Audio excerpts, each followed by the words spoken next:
Good afternoon, my fearless wine sales followers. This is Wine Sales Guru. I wanted to go over with you what I pack every day as I go out and sell my wines.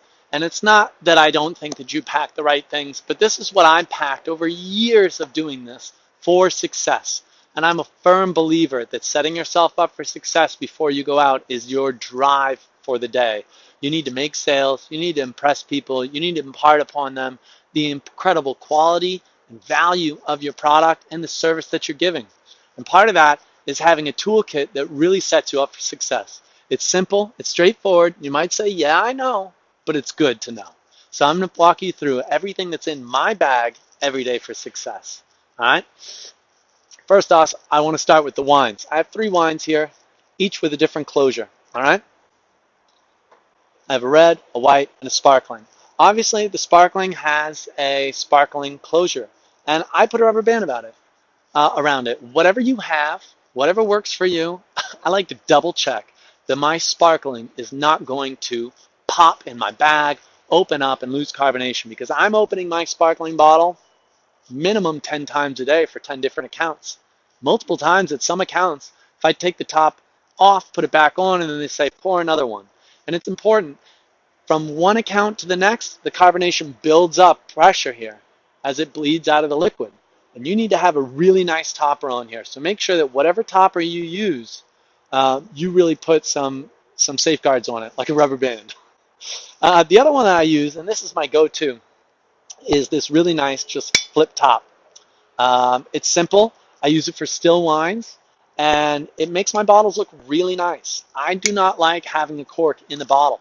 I think the corks, as I pull them out of the bottle, they become bulbous and they don't look right, and jamming a cork back in there, it doesn't exactly fit right. And what I want is my wines to fit, and I don't like the metaphorical presence that trying to jam a cork back in a bottle after I've had it out for 10 or 15 minutes while I pitch really gives the presence of. I like something smooth and clean. I like these a lot. You can find these on Amazon. They're beautiful flip top closures. Now the other closure I have here is this vacuum seal closure. Maybe you could hear that, maybe you couldn't.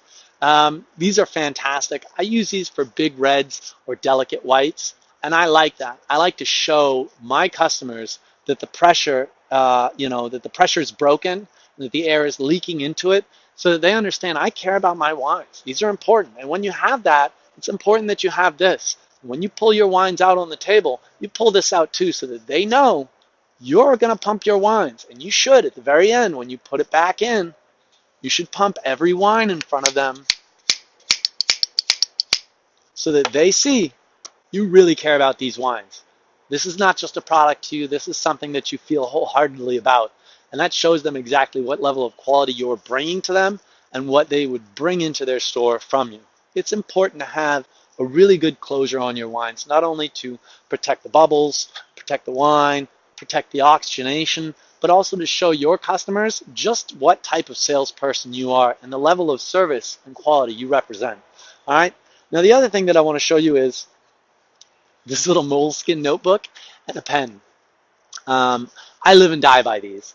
I think that pulling your phone out in the middle of a meeting, my phone's recording, I went to grab it. Let's pretend this is my phone. And writing down your notes is no good because you are really looking at a backlit screen, and everybody has this psychological understanding that a screen is something that draws you to it. You will, unbeknownst to you, destroy the focus and the lock of concentration on what you're saying by pulling out your phone and typing notes. If you need to check prices, if you need to pull up Beverage Media or 750.com, that's fine. But do not take notes in your phone. Take notes in your book. And when I open my book, I let people know, here's where my book lives, right in my pocket, and my pen, which I bought a nice little pen. I like it. I think having your own pen, not just a Bic pen, is important. People know that this is something you take seriously. When someone says something to me like an order or tells me what they want to taste in the future as we converse, I say to them, I'm going to write this down. I can say I'm going to write it down so I don't forget. I'm going to say I'm going to write this down for future reference, but I let them know I'm going to write this down. I open my book, I take out my pen, and I make a note. And I can look away from them at that point. This is very simple. This is old school, and this is what people like and know and love. This is universal. You write things down. It's not backlit. And I also let them know it's respectful. And then I had the book out, and it's important to take the book and the pen out, all right?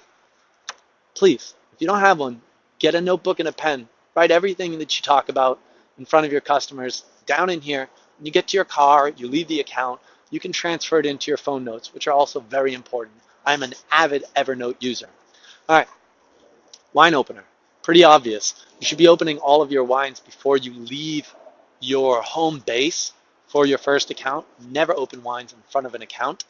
And you should have a really nice, something you like. I've heard over the years, don't bring your favorite wine opener out.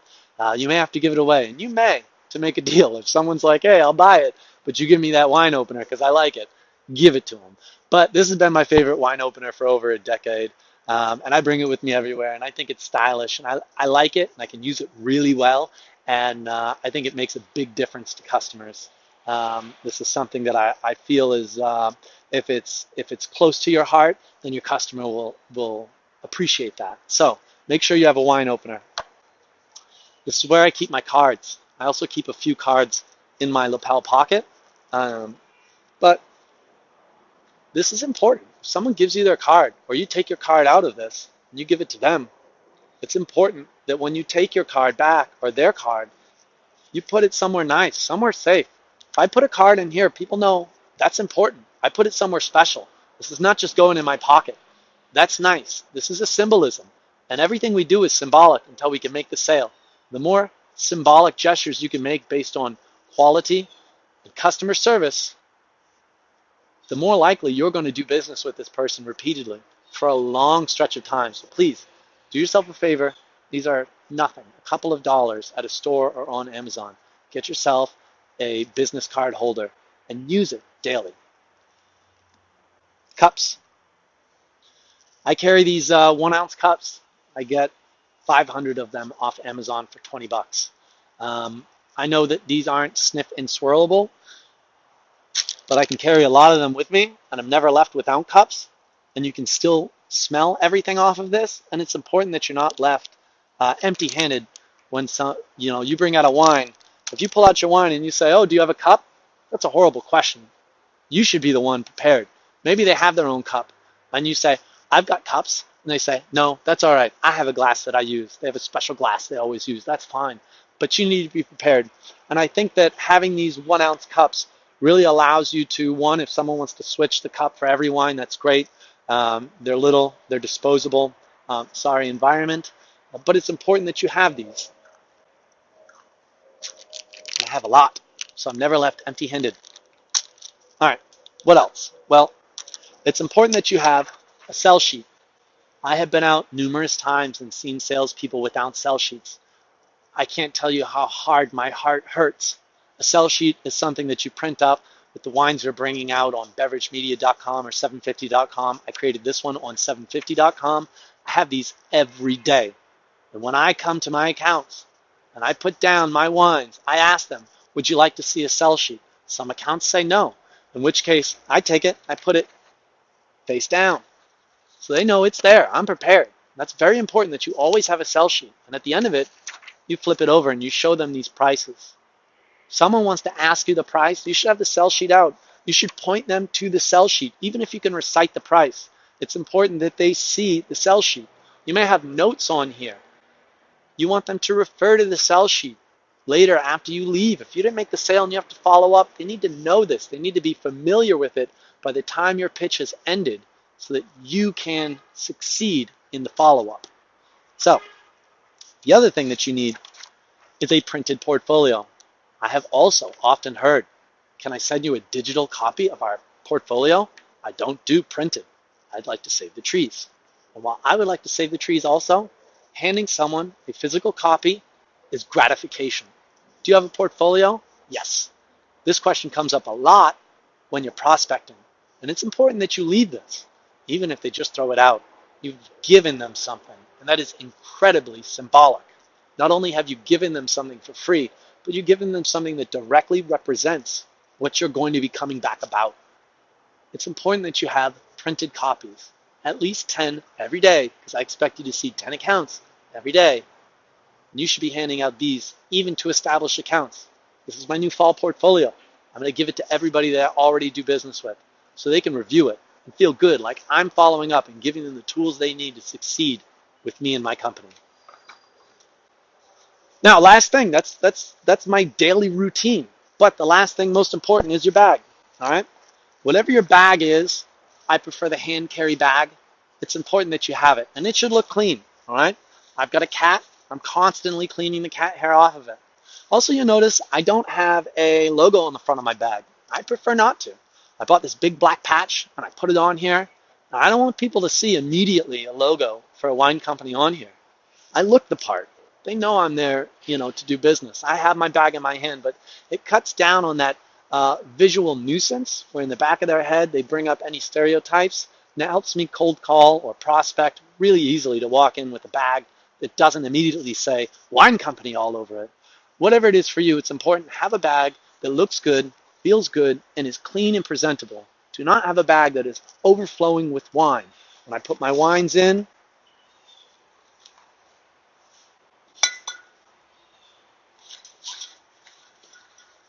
my bag looks crisp and clean and presentable.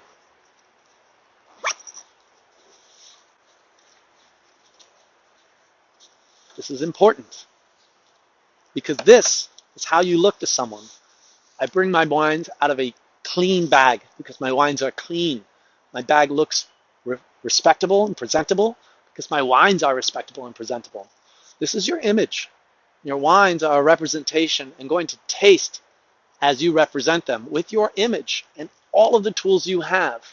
It's important that you have good tools, everything on this table, that you have it clean, clear, and concise, and that you're prepared for every situation or obstacle that will pop up during a pitch or presentation.